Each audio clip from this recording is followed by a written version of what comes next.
डोंगरीचा राजा वर्ष 87 हा उत्सव म्हणजे परंपरेची आणि भक्तीची एक अखंड शृंखला आहे। गेल्या 87 वर्षापासून हे मंडळ गणेश चतुर्थीचा सण पारंपरिक पद्धतीने मोठ्या भक्तिभावाने आणि श्रद्धेने साजरा करत आहे। डोंगरी येथील हा गणपती अनेकांच्या आस्थेचे श्रद्धास्थान आहे। इतके वर्षे चालत आलेली परंपरा आजही तितक्याच भक्तिभावाने जपली जाते आणि प्रत्येक वर्षी या उत्सवाला नव्या उमंगाने रंग चढतो। गणपती बाप्पा मोरया, डोंगरीच्या राजाचा विजय असो।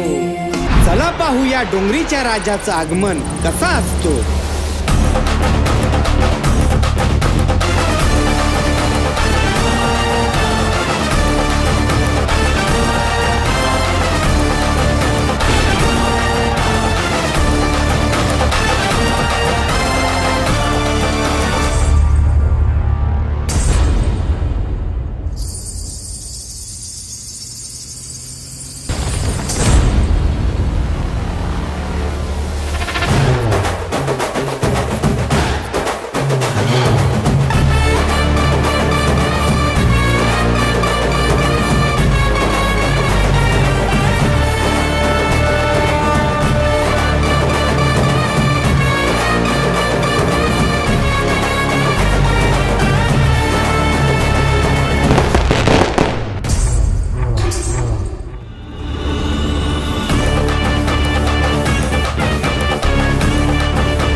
तुझ्या कृपेनं उद्धार साकार रे, दूर सारून